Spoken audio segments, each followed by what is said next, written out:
1000 کیلوولت. شوکرم اوکی شد. تا انتهای این پست حتما همراه من باشید. نکته خیلی مهمی میخوام راجع به شوکر بهتون بگم.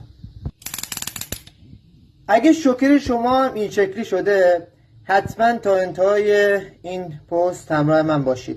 ببینید زمانی که شوکر این شکلی میشه خروجیش، اولین چیزی که باید چک کنید هستش که باتریای شوکر رو باید چک کنید. اگه باتری سالم بود این ماژول افزایش ولتاژ که یه ماژولی هستش که ورودی 3 تا 7 ولت میگیره، خروجی به ما اولوش 1000 کیلوولت ولتاژ رو میده.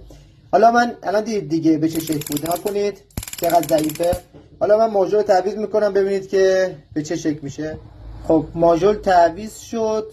ماژولی که ورودی از 3 و 7 تا 7 ولت میگیره و خروجی به ما از 800 کیلوولت تا 1000 کیلوولت ولتاژ میده. و اینم تست انتهایی.